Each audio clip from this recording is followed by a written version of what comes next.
नमस्कार दोस्तों, स्वागत है आपका स्टडी फॉर सिविल सर्विसेज में। वीडियो को पूरा देखिए। कोई भी आपका फीडबैक है, कोई सजेशन है, तुरंत वीडियो में कमेंट करके जरूर बताइए। अच्छा लगे तो वीडियो लाइक जरूर कर लीजिए और ऐसे वीडियो लगातार फ्री में पाने के लिए चैनल को तुरंत सब्सक्राइब कर लीजिए और बेल आइकन को जरूर टैप कर लीजिए ताकि आगे भी सारे वीडियो आपको मिलते रहे। यूट्यूब में फॉलो करते हैं तो प्लीज ये वाला फ्री टेलीग्राम चैनल जरूर ज्वाइन कर लीजिएगा। सारे नोटिफिकेशन, सारे अपडेट यहीं पे आते हैं, ध्यान रखिएगा। स्टडी फॉर सिविल सर्विसेज का कोई भी पेड ग्रुप अगर आपको ज्वाइन करना है तो सिर्फ 856480560660897523864455 यही नंबर है हमारे, सिर्फ जहां पे कॉल या व्हाट्सएप कर सकते हैं। इंस्टाग्राम पे हमारा पेज जरूर फॉलो कर लीजिएगा, studyforcivil.services है।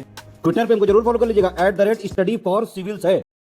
सामान्य हिंदी के व्याकरण के क्रम में हम आगे चल रहे थे और इससे पीछे हमने सर्वनाम देखे थे, यानी संज्ञा और सर्वनाम, ये दोनों सेगमेंट कंप्लीट कर लिए थे। सिलेबस के हर एक टॉपिक पर एक वीडियो आपको मिलेगा।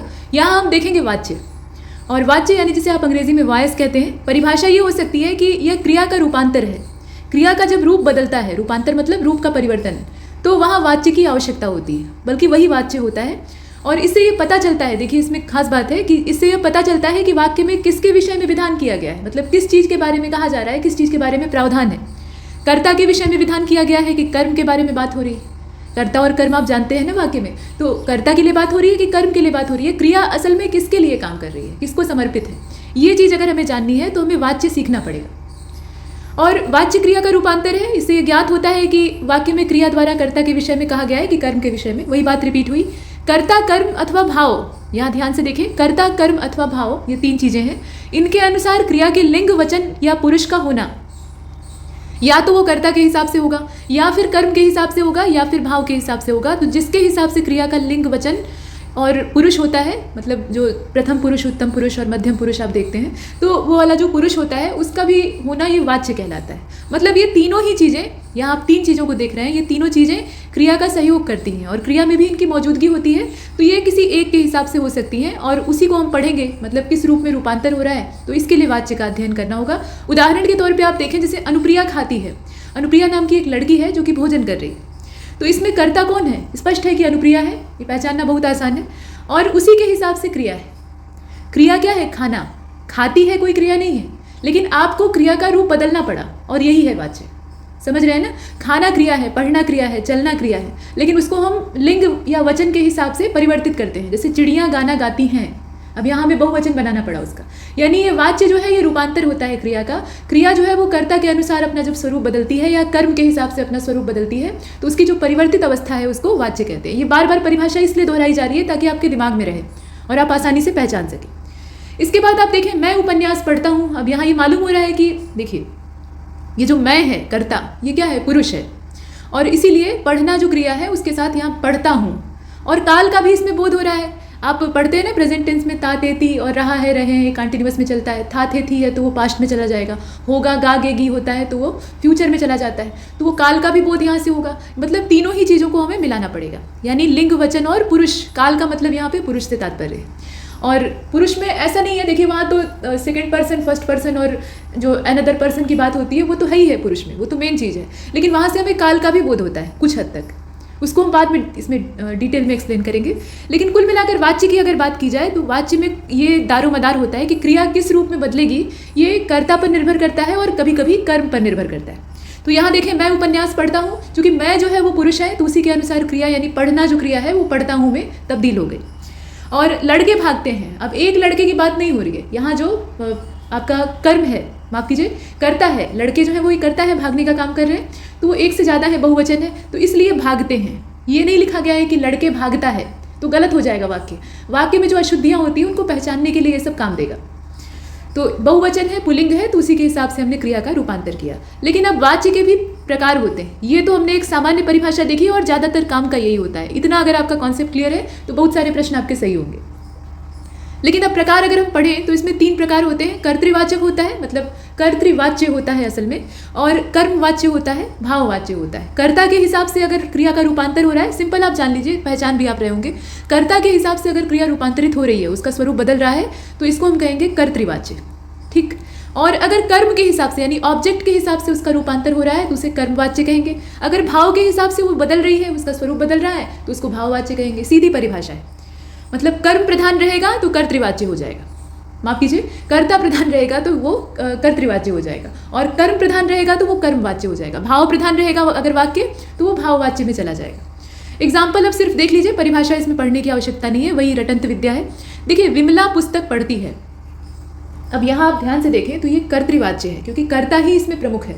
विमला जो है वो कर्ता है, जो कि पुस्तक को पढ़ने का काम कर रही है। इसमें पुस्तक प्रमुख नहीं है। मतलब अगर आपको ये कहा जाए कि आप कर्ता, कर्म और क्रिया को अलग अलग करिए, तो जैसे आप अंग्रेजी में करते हैं वैसे हिंदी में भी है। इसमें कर्म क्या है? पुस्तक है। ऑब्जेक्ट जो है वो असल में पुस्तक है, तो पुस्तक की प्रधानता नहीं है। यहाँ पर जो कर्ता है, जो उसे पढ़ने वाला व्यक्ति है, वो वाक्य में मुखिया है। तो जो मुखिया है उसी को लेकर हम क्रिया का रूपांतर करेंगे। तो चूंकि विमला एक लड़की है या महिला है, तो वो पुस्तक पढ़ रही है, तो उसके हिसाब से पढ़ती है, मतलब जो पढ़ना क्रिया है वो स्त्रीलिंग में चली जाएगी। तो ये आपने देखा। इसके बाद कर्मवाच्य, अब मान लीजिए यहीं पर अगर पुस्तक प्रधान होती, तो पुस्तक प्रधान होती तो पुस्तक के हिसाब से पुस्तकें रखी हैं, तो अब पुस्तक जो है वो स्त्रीलिंग है, भले ही जीवित चीज़ ना हो, ऑब्जेक्ट है वो, लेकिन स्त्रीलिंग है, तो वहाँ कर्ता वही बन जाएगी। तो कभी कभी क्या होता है कि ऑब्जेक्ट यानी जो कर्म है वो वाक्य में कर्ता का काम करने लगता है, क्योंकि जीवित कर्ता वहाँ पर उपस्थित नहीं होता है। ठीक है, तो उस कंडीशन में क्रिया जो है वो कर्मवाच्य में चली जाएगी। और भी इसके बहुत सारे एग्जाम्पल हैं। कर्मवाच्य में चलते हैं फिलहाल। ये कर्तृवाच्य में आपने देखा कर्ता की प्रधानता थी और क्रिया का रूपांतर कर्ता के हिसाब से हो रहा था। कर्मवाच्य में क्रिया का रूपांतर कर्म के हिसाब से होता है। परिभाषा में नहीं फंसेंगे। देखिए, विमला द्वारा पुस्तक पढ़ी गई। अब ये देखिए, उसी वाक्य को थोड़ा सा ट्विस्ट किया गया है, ऐसे भी होता है। तो विमला द्वारा पुस्तक पढ़ी गई। अब पुस्तक जो है वो पढ़ी गई, यानी पढ़ा किसको गया है? पुस्तक को पढ़ा गया है। तो इसमें हमारा कर्म महत्वपूर्ण हो जाता है।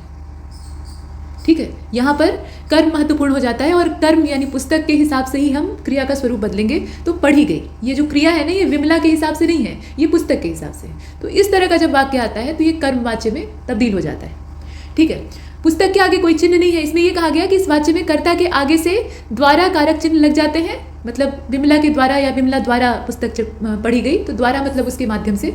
लेकिन कर्म के आगे कोई कारक चिन्ह नहीं लगता है। ऐसे वाक्य को पहचानने का ये भी तरीका है। जो कर्म है यानी पुस्तक है, उसके आगे कोई कारक चिन्ह इस्तेमाल नहीं होगा।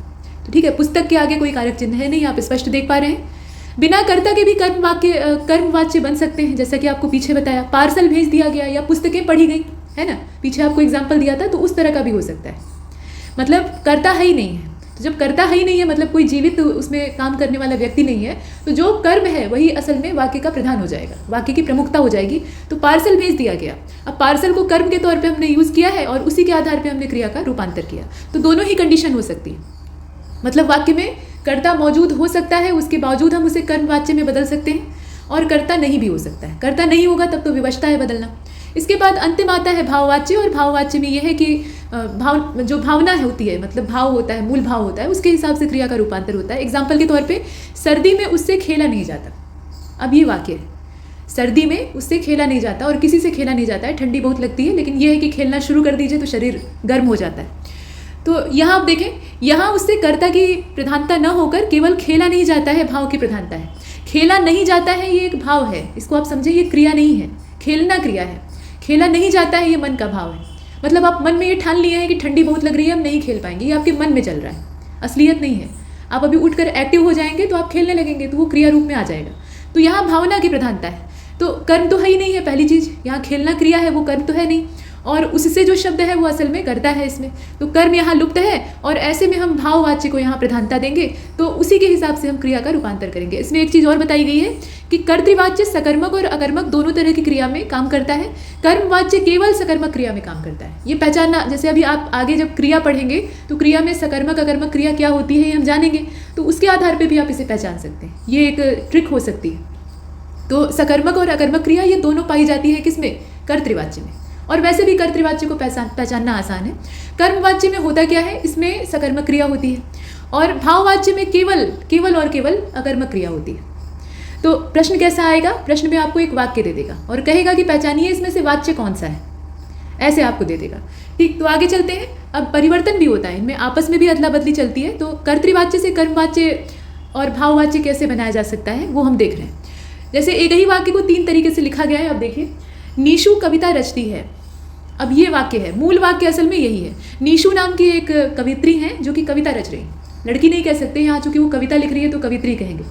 ठीक, तो नीशु कविता रचती है। अब यहाँ कविता जो है वो कर्म है, रचती है जो है क्रिया है। ठीक है, ध्यान से देखें, कविता यहाँ पे कर्म है, रचती है मतलब रचना करना, ये क्रिया है, और नीशु जो है वो लड़की का नाम है जो कि कर्ता है इसमें। तो कर्ता प्रधान है, और इसमें इसीलिए जो क्रिया का रूपांतर है वो उस कर्ता के हिसाब से हुआ है, तो ये कर्तृवाच्य है। इसी को अगर हम कर्मवाच्य में लिखें तो द्वारा लगा दीजिए, ठीक है, जैसे एक्टिव पैसिव में आप करते हैं ना, द्वारा लगा दीजिए। तो नीशु के द्वारा या नीशु द्वारा, यहाँ के जो है वो फालतू है, नीशु द्वारा कविता रची जाती है। तो अब यहाँ पर जो क्रिया का रूपांतर है वो किसके हिसाब से हो रहा है? वो नीशु के हिसाब से नहीं हो रहा है, वो जो कविता शब्द है यानी जो ऑब्जेक्ट है, कर्म है, उसके हिसाब से हो रहा है। तो कविता रची जाती है। अभी यहीं पर अगर लिखा होता कि नीशु पेड़ काटती है और उसी को हमने कर्म वाच्य में बदल दिया तो होता कि नीशु द्वारा पेड़ काटा जाता है। तो पेड़ चूंकि पुल्लिंग है तो पेड़ के हिसाब से अंतिम क्रिया होगी, तो यहाँ लिखा जाएगा काटा जाता है, न कि काटी जाती है। ठीक है, तो यहाँ कुल जो दारोमदार है वो कर्म के ऊपर है। वैसे ही भाववाच्य में इसको बदलना चाहिए, लेकिन यहाँ पर चूंकि कोई भावना है ही नहीं है, कविता लिखना चूंकि मन का भाव है, लेकिन उसको भावनात्मक रूप में बदलने का कोई साधन नहीं है, तो ये आवश्यक नहीं है कि हर कर्तृवाच्य को हम भाववाच्य में बदलें। इसके बाद आप देखें अगले वाले को, उसमें एग्जाम्पल आपको तीनों में मिलेगा।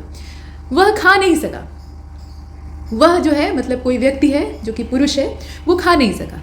अब इसको हम कर्मवाच्य में नहीं बदल सकते क्योंकि इसमें कर्म है ही नहीं है। अगर ये लिखा होता कि वह खाना नहीं खा सका तब तो ठीक है, तब उसमें हम कर्म के हिसाब से चलते, लेकिन चूंकि यहाँ ऐसा नहीं है तो वह खा नहीं सका। अब इसको हम सीधे सीधे भाववाच्य में बदल सकते हैं, उससे खाया नहीं गया, मतलब खाने की इच्छा उसके मन में नहीं हुई। तो मन में जो चीज़ें आए वो भाव होती हैं, आप जानते हैं, तो उस हिसाब से हम क्रिया का रूपांतर करेंगे तो लिखेंगे भाववाच्य में कि उससे खाया नहीं गया।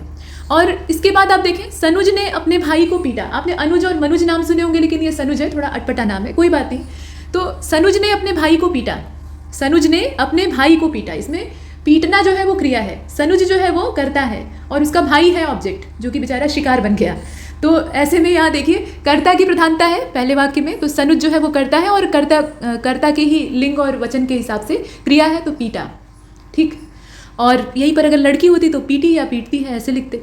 अब यहाँ कर्मवाच्य में कैसे लिखेंगे? तो कर्मवाच्य में बदलना आसान है, आपको कर्ता और कर्म का ज्ञान है, कौन कौन से हैं, तो बस द्वारा लगा दीजिए। तो सनुज द्वारा अपने भाई को पीटा गया, इसमें जो उसका भाई है वो कर्म है तो उसी पर आधारित कर देंगे, तो पीटा गया। या अगर मान लीजिए कि सनुज की बहन होती, यहीं पर लिंग का परिवर्तन कैसे होगा? तो सनुज की अगर बहन होती तो सनुज द्वारा अपनी बहन को पीटा गया। अब यहाँ पर जो क्रिया का स्वरूप है वो उसकी बहन के हिसाब से नियंत्रित होगा, तो यही होता है कर्मवाच्य। और इसको हम भाव में कुछ नहीं डाल सकते क्योंकि सब कुछ यहाँ पर रियलिटी में हो रहा है, पीटना कोई मन का भाव तो है नहीं, वो तो असलियत में होता है। अब इसके बाद देखिए अगले वाले को, इसमें कर्मवाच्य भले ना हो लेकिन इसमें भाववाच्य आपको दिख जाएगा। मैं चल नहीं सकूंगा, मतलब आप चलते चलते थक गए हैं और अब कह रहे हैं कि मैं अब और चल नहीं सकूंगा। तो मैं चल नहीं सकूंगा, मैं जो है यहाँ करता है और उसी के आधार पे सकूंगा, यहाँ पे सकना, चल सकना, असल में ये पूरा क्रिया है। तो उसका जो लिंग है वो निर्धारित हुआ, उसका स्वरूप किससे निर्धारित हुआ? मैं से, और मैं जो कि पुरुष है तो इसलिए सकूंगा। अगर यहीं पर लड़की का है तो वो कहेगी कि मैं चल नहीं सकूंगी। तो ये तो कर्तृवाच्य है, इसको हम कर्मवाच्य में नहीं बदल सकते क्योंकि चलना क्रिया है और मैं जो है वो करता है, इसमें ऑब्जेक्ट यानी कर्म गायब है। ठीक है, सड़क पर नहीं चल सकूंगा, वो जब रहेगा तो सड़क उसमें कर्म हो जाएगा, तब हम कर्मवाच्य में इसको डाल सकते हैं, लेकिन यहाँ चूंकि वो है नहीं। तो भाववाच्य को देखें, मुझसे चला नहीं जा सकेगा, आपके मन में आ गया है कि अब एक कदम भी बढ़ाना मुश्किल है, वो आपके दिमाग का भाव है, मन का भाव है असल में, तो भावना प्रधान है, भाव पर आधारित यहाँ पे चला नहीं जा सकेगा। इसमें देखें कि क्रिया वही है लेकिन उसका स्वरूप बदल गया। तो ऐसे होता है, 3 प्रकार के वाच्य होते हैं, वॉइस होती है, जैसे आप एक्टिव पैसिव पढ़ते हैं तो उसी हिसाब से इसमें भी डिवाइड किया हुआ है। ये हिंदी व्याकरण है चूंकि, और 3 वाच्य में कर्तृवाच्य है, कर्मवाच्य है और भाववाच्य है। तो यहाँ तक हमने इसे कंप्लीट किया है। अगला जो हमारा वीडियो होगा उसमें हम क्रिया को पढ़ेंगे थोड़ा विस्तार से।